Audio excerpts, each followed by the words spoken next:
So here's how you do it. You know, Ooh, I have this pen here, and then you have what I'm working on. But you gotta other think of a good story. If you're doing a wrestling event in a book, you know, it's got a lot. It's very that's the it is very tough.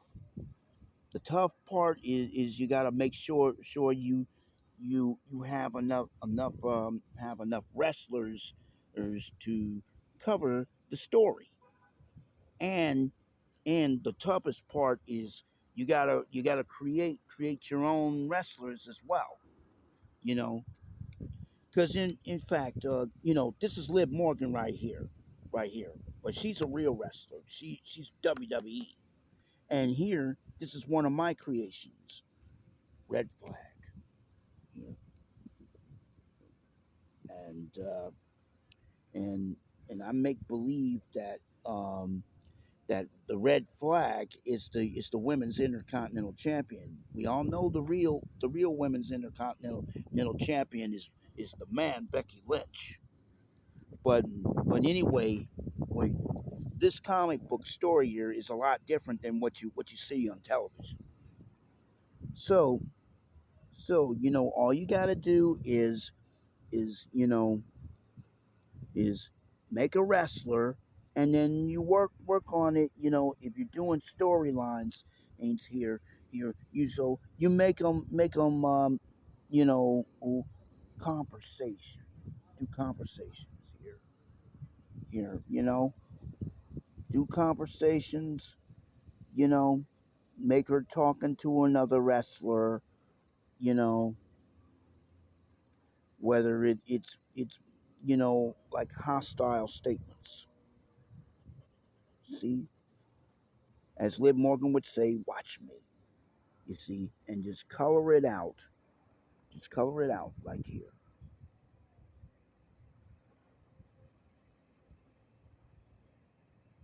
Fun, ain't it?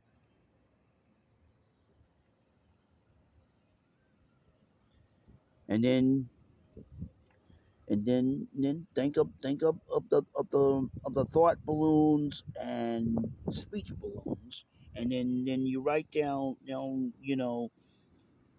their war of words or whatever, you know you know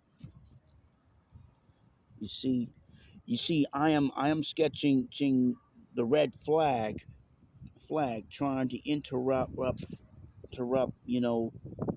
Liv Dom's conversation with the world heavyweight champion Peyton Jackson. You know,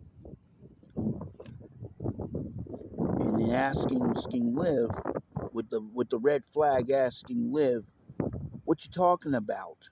What is she talking about?" Oh, because she heard that you know Black Flag, her boyfriend, would like a shot at Peyton's world title. You know, would like a title shot. Now, you see, you see, writing and drawing in wrestling books or any comic books is tough. You know, because especially, I know for a fact that even doing comic books is tough. Comic books is tough. And even doing comic strips is tough. Because I bet you that time in the days of Charles Schultz, I bet he knew that doing a new Peanuts comic strip or any different kind of Peanuts comic strip can be really tough. But if you put your thoughts to work by putting your thinking cap on, maybe you'll get the ideas, especially when you're sketching a full length feature to be seen in the movies, or a cartoon, to be seen on television, whether it's a short or a TV show that you used to see on Saturday mornings. Because you see, so all you need is to buy a sketchbook, or if you want, you can do two sketchbooks, and you can get a few pens. If you want to add color to them, get some crayons or markers, or anything turn you on. And if you would like, you can get some wrestling magazines scenes to help you find ideas. That's what I used to do, and I still do them sometimes.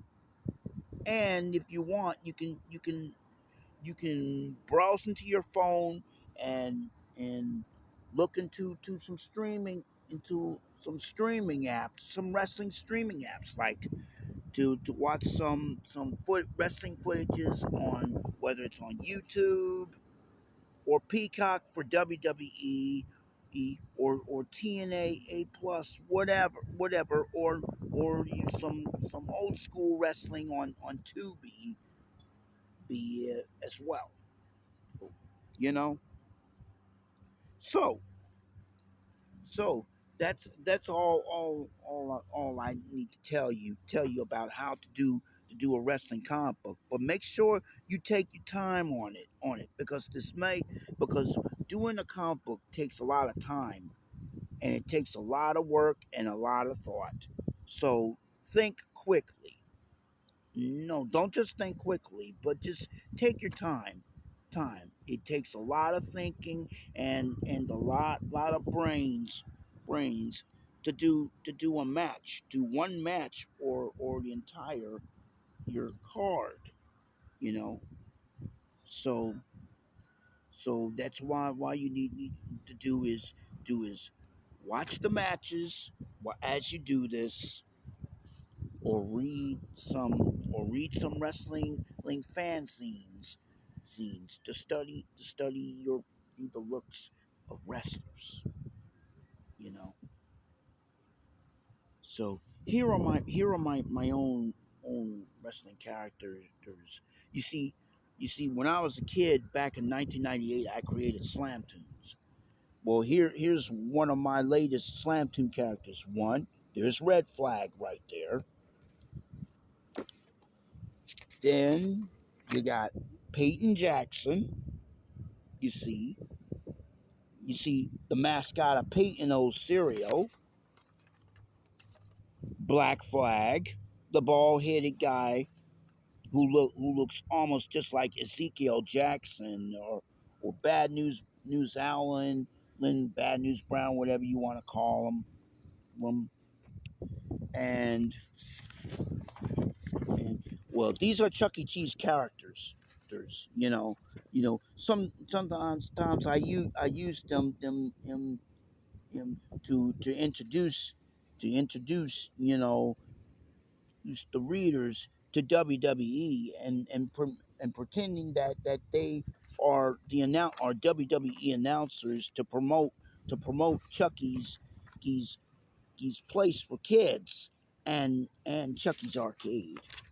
You see, take a look at Helen Henny, in my own Helen Henny. You know, she looks good in that baseball hat, jersey, and blue jeans.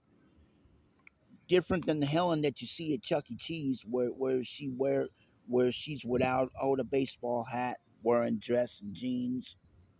And then here's Chucky in his original look, you know, his previous look, wearing a T-shirt that has a C, a purple and green and yellow look with a yellow C on it, and jeans, and also Jasper Berjowls in his previous look, wearing his Western shirt and jeans. You know, different than the old Jasper when he was wearing the cowboy hat, overalls, and his Dalmatian shirt. And then there's the Wonder Kid at 10 years old, trying to be a junior wrestler, She's the daughter of Peyton Jackson, who lost the match to to um to the Judgment Day, in a match that you never seen on WWE programming, called War in the Cell 2. It's a variation of the Hell in the Cell match and War Games altogether, where you can eliminate your opponent in two different teams, come up with a team of six against a team of six. It's also so in a form of Survivor Series, Royal Rumble, and War Games, and Hell in a Cell all combined. You know, I would love to see a match like this in the future. And I would love to submit it to WWE matchmakers to see if they can make it work. And look at Liv Morgan executing the Oblivion on the Wonder Kid, and then hitting, and she and her storyline boyfriend friend Dominic Mysterio, Dirty Dom, or Daddy Dom as Liv calls him executes two double frog splashes on her. And when Dominic covers um the Wonder Kid, Liv holds the Wonder Kid's leg during the pin. So I've been playing around with this match yesterday, and it takes a lot of work. And here's another Slam Tunes character, which is Peyton Jackson's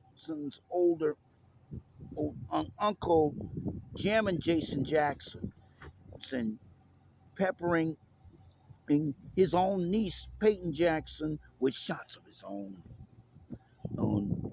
while her mom, Carrie the Crusher Jackson, hit the helter skelter on Finn Balor, the leader of the Judgment Day, the self-proclaimed leader of the Judgment Day, and Peyton pinning her own aunt, Laura the Loose Cannon Jackson. The rugged individual in a tag team called the Dynamic Duo and the Dynamic Crusaders. It's a play on Batman and Robin in back in the day. Look at Laura the Loose Cannon Jackson trying to finish off Peyton, but Finn Balor intervened with his patented coup de grace.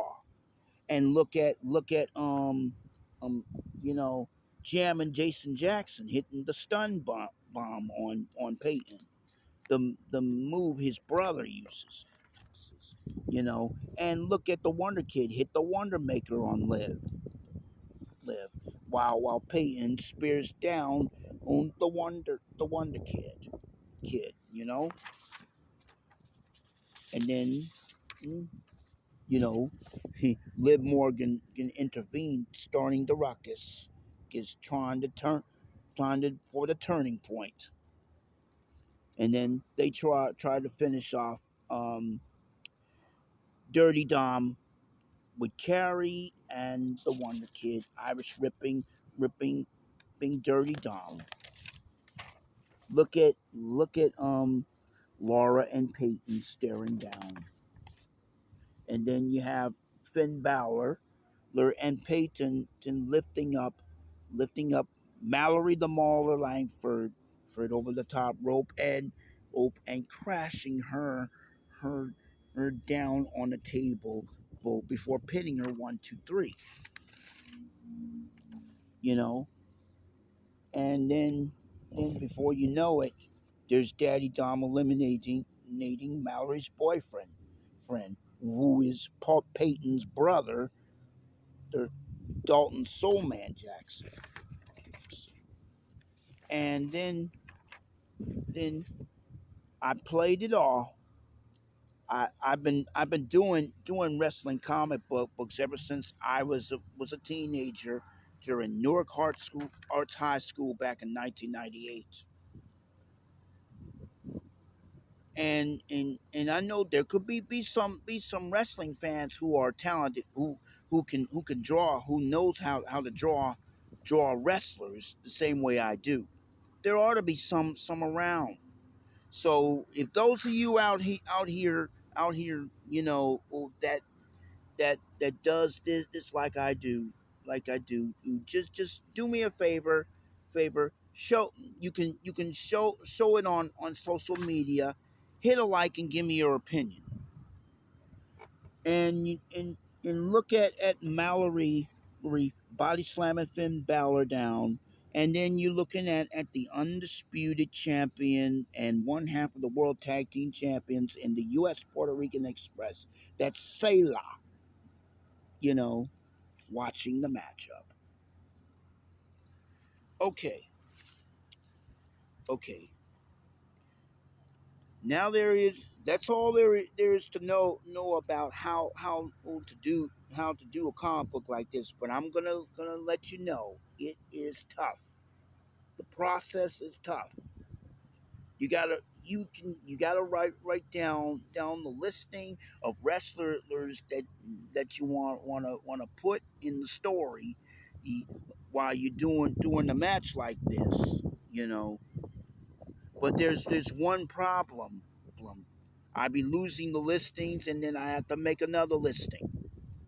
So that's one thing. You gotta be careful. Make sure or that the listing is put in your book while you're working on it. Okay, you know. So here are the fundamentals of how to do your own WWE comic book, or your own wrestling comic book under the, whether it's All Elite Wrestling, Total Nonstop Action, Ring of Honor, or any other wrestling organizations. Is I'm going to tell you, it is very tough. It takes a lot of creative thinking, but you gotta be creative on this too too. As you draw on your favorite wrestler, there's in your comic book. Who don't forget to come with something creative as well. Well, you gotta think of of the people that you see around, and be creative on it. Okay. So anyway, I gotta roll right now. So, do you like this? Everybody does. So, you know, and if you ever want to try this, if you're an artist and if you love wrestling, and if you want to try something like this, watch this video and pay close attention, because I'm to do trying to tell you as much as I can that I know in doing this, because anybody can do this, but you got to put your thinking cap on it. So if you like this, all of this, just hit a like and give me your opinion, and don't forget to subscribe, to eh, to my channel for more videos, and more and more of what you see and what you learn. So in the meantime, live Morgan or bust, baby. Live Morgan or bust. Have a nice day and stay blessed.